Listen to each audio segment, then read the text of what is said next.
So where are we right now? We are February the 25th, and the latest stats are that in the UK, 18.7 million people have had their first dose of vaccine, and either the Pfizer or the AstraZeneca vaccine, and just under 800,000 have had their second dose. And just as a quick reminder, we've got 9 priority groups, and the first 4 groups were all offered vaccines, and the vast majority of them received them.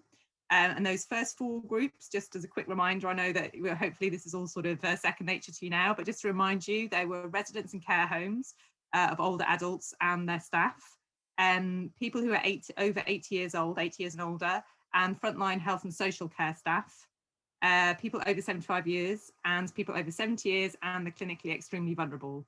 And that is thought to have, those 4 groups are thought to have accounted for 88% of all COVID deaths to date. So we are now looking at groups 5 to 9. So we're going down the age groups. So we're going from 70 to 50. It feels like I'm sort of doing the top 40 charts, but we're going from age 70 down to age 50, plus people with underlying health conditions. And it's anticipated by late spring, we should be looking at having got through those 9 priority groups. I mean, there's a lot of ifs and buts there, but that's sort of the general guideline we're looking at.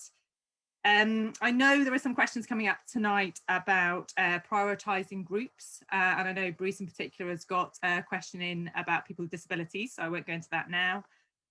Suffice it to say that once we've got through those 9 groups, then there are conversations ongoing about how to prioritise the rest of the wider general population.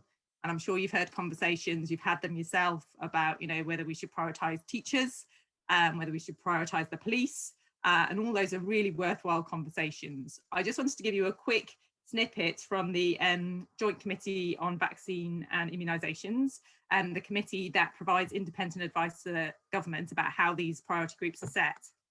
And just to give you a bit of an insight, because their advice is that first priorities for any COVID-19 vaccination programme should be prevention of COVID-19 mortality death and protection of health and social care staff and systems. Secondary priorities include vaccination at those who have increased risk of exposure and to maintain resilience in essential public services. So that gives you an idea about how people are thinking about these priority groups when they're setting them.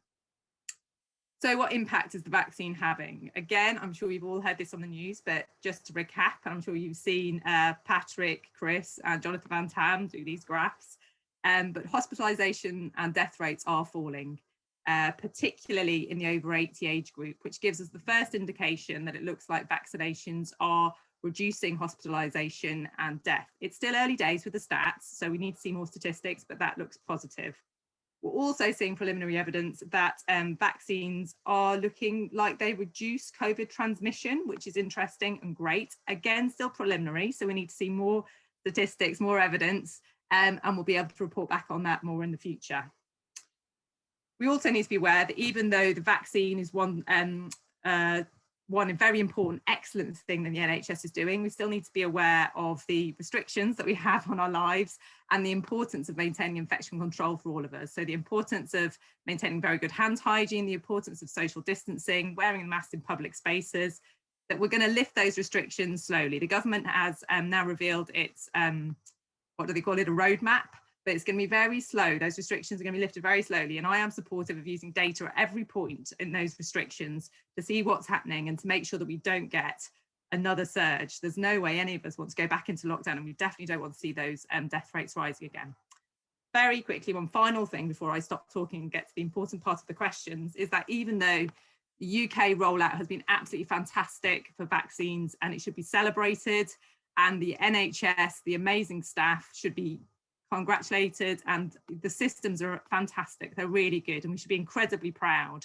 We also need to remember that this is a global pandemic, and that, as somebody wisely said from the WHO, we're not going to end this pandemic anywhere until we end it everywhere.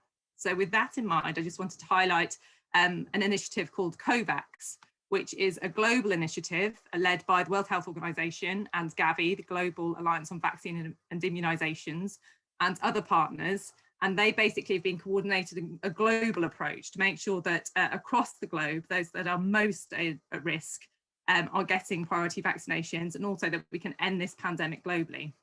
And a quick update on that is that yesterday, 600,000 doses, the first batch from COVAX, arrived in Ghana, a country close to my heart because I work there and do public health programs there.